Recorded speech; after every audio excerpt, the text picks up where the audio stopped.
কালকের রাতটাকে দুঃস্বপ্ন বলে ভুলে যাব নাকি রোমাঞ্চকর এক রাত বলবো তা বুঝে উঠতে পারছি না। আসলে প্রাক্তনের কথা ভাবতে ভাবতে বা ও স্মৃতিতে নিজেকে ডুবিয়ে রাখতে রাখতে কখন যে ঘুমটা চলে এসেছিল তা মনে পড়ছে না। খুব বেশি ভালোবাসাটা ছিল আমার তরফ থেকে, কিন্তু কম্প্রোমাইজ করার স্বভাবটা আমার প্রথম থেকেই ছিল না।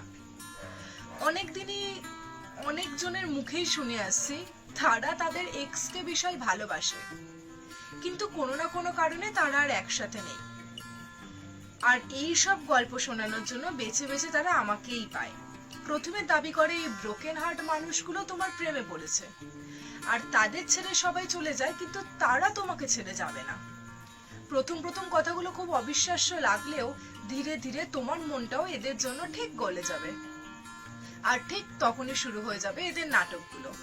এক্সকে ডেডিকেট করে ফেসবুক, ইনস্টাগ্রাম, হোয়াটসঅ্যাপ, টুইটারে ভরে যাবে মোটা মোটা ট্যাগলাইনের ভিডিওগুলো। ভুলু कैसे तुझे तू तो ख्यालों में भी साथ है, আর क्या हुआ तेरा वादा, আরো কত কি। একটা কথা বুঝে উঠতে পারি না, তোরা তোদের এক্সকে যখন এতটা ভালোবাসিস তাহলে রিলেশনশিপে অ্যাপ্রোচ করার মানে কি? আসলে কমিটমেন্ট টানার মানুষ এরা নয়। এরা চায় কিছুটা হাওয়া বদল, কিছুটা পরিস্থিতির পরিবর্তন, আর তার জন্য টার্গেট করা হয় কিছু শান্ত শিষ্ট মেয়েকে। এই সব কিছু ভাবতে ভাবতে যখন বারান্দায় এসে দাঁড়ালাম রাত প্রায় 2টো, বাড়িতে কেমন যেন একটা দম আটকে আসছে। তাই খোলা আকাশের নিচে একটু শান্ত মনোরম বাতাসে নিজেকে খোঁজার চেষ্টা করলাম। দূর থেকে দেখলাম আমার পরিচিত কোনো এক বন্ধু, সেও হয়তো আমারই মতো নিজেকে সময় দেওয়ার জন্য এত রাত্রে বাইরে বেরিয়েছে।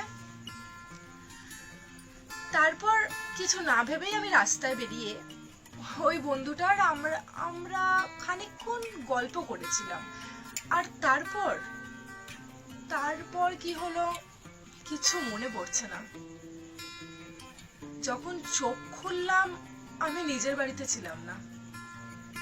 হাতে পায়ে অসহ্য যন্ত্রণা আর আশেপাশের এলোমেলো পরিস্থিতি দেখে এইটা বুঝলাম কিছু একটা হয়েছে আমার সাথে, আমার বিনা অনুমতিতে।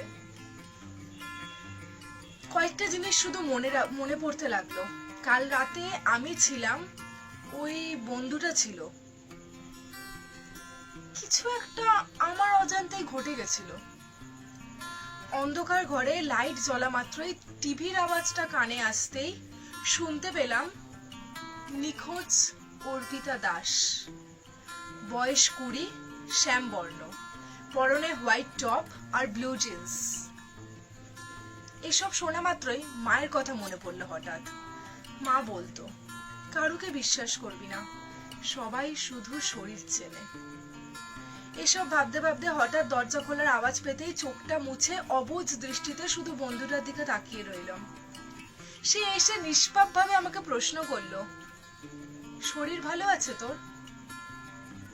আর উত্তরটা আমাকে এমন ভাবে দিতে হলো যেন কিচ্ছু মনে নেই আমার। কি আর করতাম, সত্যিটা বললে হয়তো আমাকে প্রাণে মেরে ফেলতো। অনেক সময় সত্যি জানা সত্ত্বেও আমাদেরকে চুপ করে যেতে হয়, অভিনয় করতে হয় যেন আমরাই তো ভুল। আমার কিছু মনে নেই। এটা শোনার পর পুরো চিন্তামুক্ত হয়ে মানুষ রূপে শয়তানটা আমায় বলল, তুই বাড়ি যা, তোর মা চিন্তা করছে। কিচ্ছু জিজ্ঞাসা করিনি ওকে। আমি ওখানে কি করে পৌঁছালাম, আমার সাথে কেন জোর করা হয়েছিল, আমি কেন, কিচ্ছু জিজ্ঞাসা করিনি। 5 মিনিটের মধ্যে রেডি হয়ে ওই নরক থেকে বেরিয়ে গেলাম। আজকে প্রথম বাড়ি যাওয়ার রাস্তাটা খুব বড় মনে হচ্ছে। চেনা মানুষগুলো খুব অচেনা এসে ঠেকছে, খুব ভয় ভয় লাগছে। বাড়ি পৌঁছানো মাত্রই ব্যতিব্যস্ত মা আমায় জিজ্ঞাসা করলো, কোথায় ছিলিস তুই? কোনো উত্তর দেওয়ার পরিস্থিতিতে আমি ছিলাম না। চলতা ফিরতা জড় পদার্থ হয়ে গেছিলাম।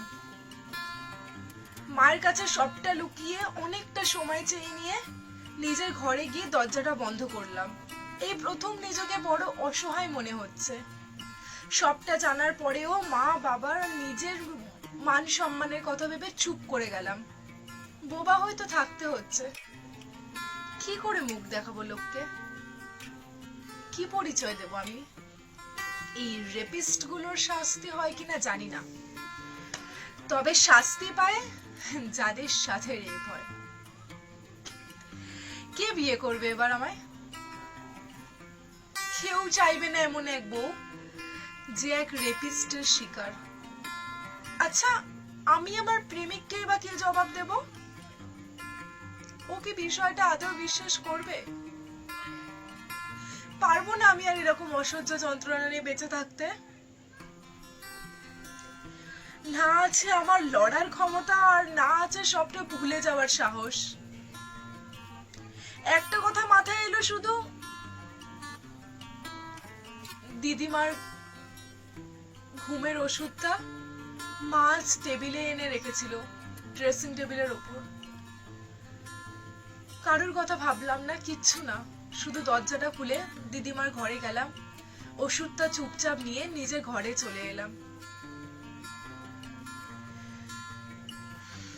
একটা সন্তান হারানোর দুঃখ নিয়ে তবুও বাঁচা চায়, কিন্তু সেই সন্তানের সাথে রেপ হয়েছে জানার পরে অন্তত আমার মা থাকতে পারতো না।